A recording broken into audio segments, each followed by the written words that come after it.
এই শালারা, এই তোদের কোনো কাজ নেই? হ্যাঁ শালারা, বিয়ে করে এখন ড্যান্স দিচ্ছিস? শালার প্রতি শীত আসে আর কেউ না কেউ বিয়ে করে, আর আমি শালার শীত যায়, গ্রীষ্ম আসে, বর্ষা আসে, শরৎ আসে, তাও আমি বিয়ে করতে পারি না।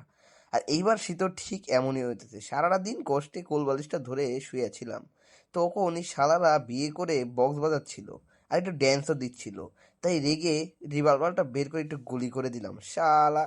শালারা, কাজ নেই তোদের, তোরা আমাকে জ্বালাচ্ছিস আমি সিঙ্গেল বলে? হ্যাঁ, তোদের খুব গরম প্রয়োজন না শীতকালে? আমি এখন থেকে প্রত্যেকটা বিয়ে বাড়ি রিভলভারটা নিয়ে তাদের পাছায় গুলি করে দিয়ে আসবো, তাহলে আর তোদের গরম লাগবে না, ঠিক আছে?